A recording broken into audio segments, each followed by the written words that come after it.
Bonjour, j'espère que vous allez bien. Aujourd'hui, je vais vous lire la suite de l'extrait que nous avons vu sur Corneille, l'illusion comique. Donc, c'est la fin de la description du résumé de cette pièce de théâtre. Je vous rappelle que nous avons vu l'extrait Un foudre de guerre. Donc, Plein d'or, lui aussi aime Isabelle. Le père de la jeune fille la presse d'épouser un troisième soupirant, Adraste. Matamor, surprenant une déclaration de Clindor à Isabelle, se répand en menaces hyperboliques, mais va prudemment en retraite devant la ferme attitude de Clindor. Adras est plus redoutable. Il provoque Clindor, qui le blesse, mais, est aussitôt arrêté et risque une condamnation à mort. Il s'échappe et Isabelle va s'enfuir avec lui. Quel changement à l'acte 5! Voici que Clindor délaisse Isabelle pour courtiser une princesse dont le mari l'a fait poignarder. Rassurons-nous, dans ce dernier épisode, Clindor et Isabelle, enrôlés dans une troupe de comédiens, jouaient une tragédie. Tout heureux, pris d'amant, conquis par la prestigieuse magie du théâtre, vole vers Paris, où il retrouvera son fils. Voilà, Grand 2, le Cid, 1637.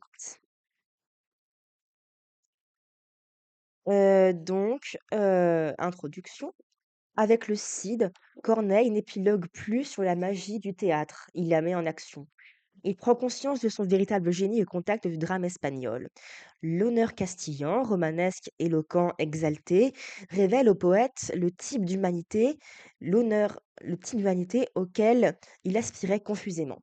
Corneille doit beaucoup à l'Espagne, le Cid, le menteur, et aux écrivains latins d'origine espagnole, Sénèque, Médée, Cinna et Lucain, Pompée. Petit a, romanesque et classicisme. Son imagination romanesque trouve sa voie.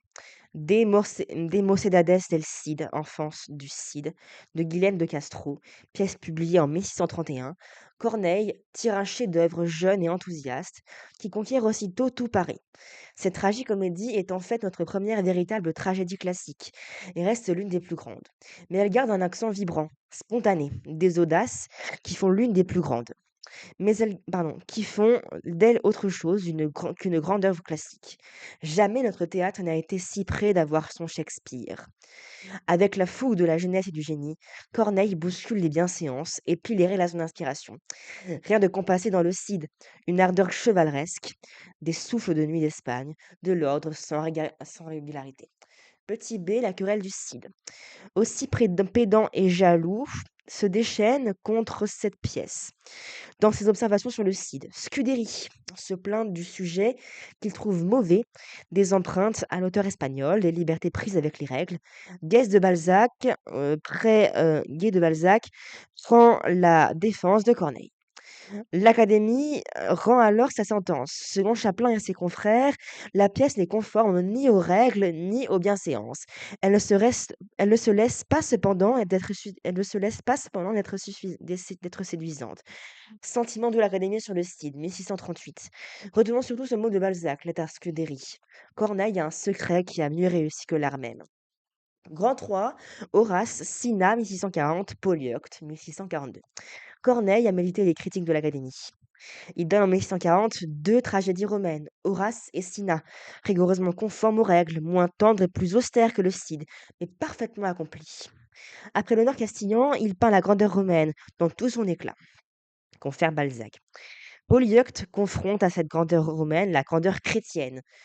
Au héros païen, sévère, le martyr Polyeucte, c'était une hardiesse, à l'époque, de porter à la scène un sujet sacré, emprunté à un auteur de vie des saints de Xe siècle. D'ailleurs, le public du XVIIe siècle et du XVIIIe siècle s'intéressa beaucoup au drame humain qu'au drame mystique. C'est pourtant cette insertion du surnaturel dans le monde humain qui donne à Polyeucte son véritable prix, confère page 116. Je vais vous lire la suite dans 4 jours. Merci à regarder. Au revoir.